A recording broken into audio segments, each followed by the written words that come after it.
So I'm on an oral chemotherapy, and one of the first things people tend to associate with chemo is hair loss. And despite this, there aren't a lot of resources that document this hair loss process, which I think makes the prospect of losing your hair that much more daunting. As you know it's going to happen, you just don't know how it's going to happen. The type of chemo that I'm on causes hair thinning in some people, so not everyone on my drug experiences this. I just happen to be one of the lucky few.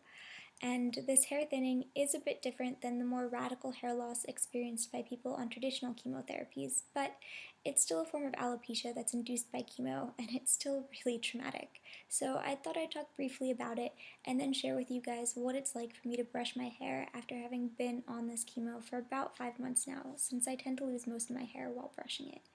I know, super exciting stuff. I've always had a really thick head of hair. Here's a picture for your reference. Yeah, I know, a lot of hair. For anyone who is a Harry Potter fan, I actually won a little bit of money by trying to imitate Hermione Granger just by putting on a sweater and brushing out my hair. Again, a lot of hair.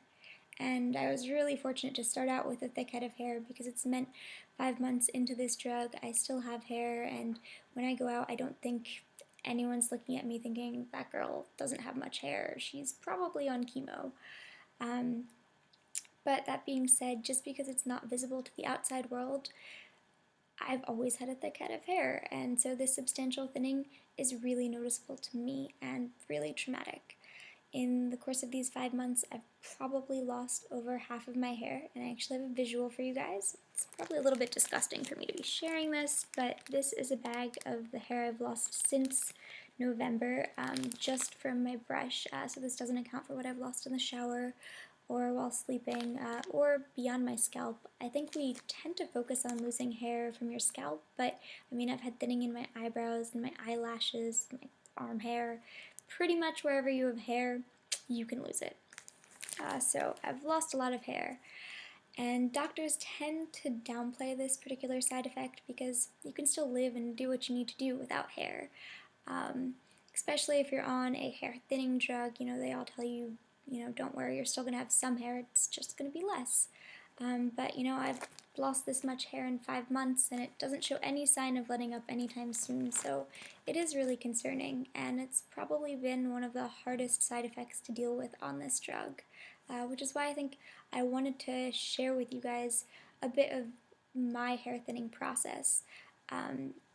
Even though it may differ from that hair loss process experienced by people on other types of chemotherapies, hopefully this makes hair loss on chemo a bit less of a foreign entity and a scary unknown for people facing having to take a hair thinning drug.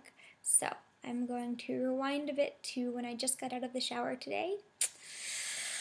Alright, I'm fresh out of the shower, so excuse my sort of disheveled look. First things first, I wanted to show you what my hairbrush looks like after about 12 days of brushing my hair, and you can see it's pretty packed with loose hair that's fallen out. And I'm going to clean this off so you can get a better idea of how much hair I lose to my brush just in one day. So we've got a semi-clean brush here, and I'm just going to start by trying to brush out my hair. Now, what I've noticed is ever since being about 3 months into the oral chemo, it's become really, really knotty. As you can sort of see, it's just sort of all one big knot. And my guess as to why that's happening is because a lot of the stray hair that's fallen from the top is sort of collecting at some point in the bottom and causing sort of these big knots. That's just my guess, I don't really know.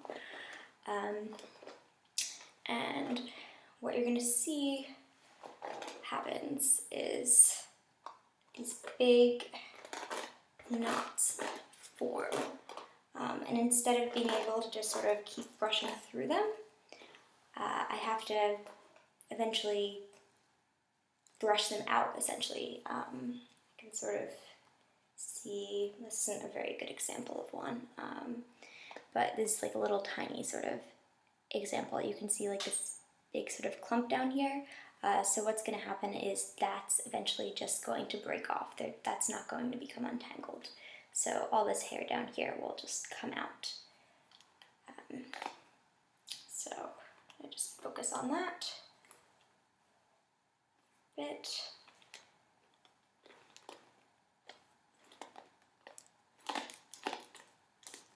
Okay, so yeah, you can see what happened there.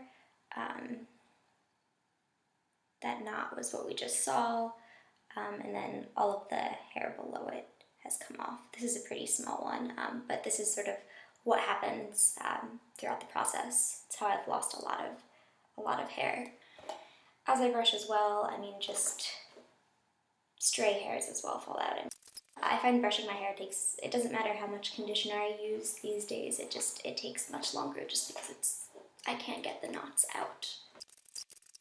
This is sort of weird. I've never actually filmed myself brushing my hair before, but I guess there's a first time for everything. I'm sure this is actually really boring in the grand scheme of things. It's hard because I can't really show you a lot of what's going on, because some of the hair that is lost is just, you know, little tiny strands of hair, but it's a lot of little tiny strands of hair. I don't know if there's any way I can sort of show you, you know, if you can sort of see these strands right here. Pretty much any time that I pull my brush through my hair, there's, you know, hair that falls out. So see, I just pulled out a strand right there. I'll start on this other side over here. See again, just totally knotty. You just have to work through individual knots. But yeah, you can sort of see here, this is what happens. Sort of those strands that you can see, they're still slightly caught up in my hair, but you can just sort of pull them out. They're not really, they're just loosely sitting.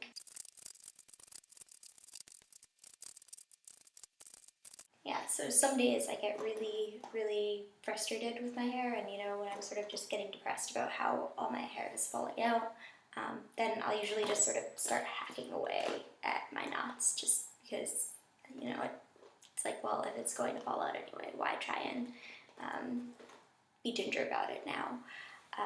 But then other days, you know, of course I try and, you know, be as ginger as possible with the knots, you know, in hopes that I'll try and preserve my hair for longer. But yeah, so that's sort of it. It's actually, of course, the day that I film it for you guys, it's actually not so bad. It's also really hard, I'm finding, to show you guys, just because the camera is just not picking up. Right now what I'm trying to show you as I awkwardly stare in the camera is just all this hair that I'm just pulling out right now. But you really can't see, so you sort of see that was just in my hair, just sending my brush through my hair, drew them down to the bottom to the point where I could just pull them out. But yeah, that is sort of what it's like brushing my hair. Pretty much instantaneously it gets knotty again. You know, it doesn't stay detangled for long, basically. That is actually, this is one of the easier days of brushing my hair since being on chemo for a few months. But there you have it. So now that my hair is pulled back, I thought I'd show you some of the ways that the hair thinnings become visible to me. Excuse my sort of close-up weird view. And this is my part, and my part has become wider, so essentially you can see more of the scalp, just because there's less hair there. And then over on the sides, there's, you know, all of this sort of streakiness.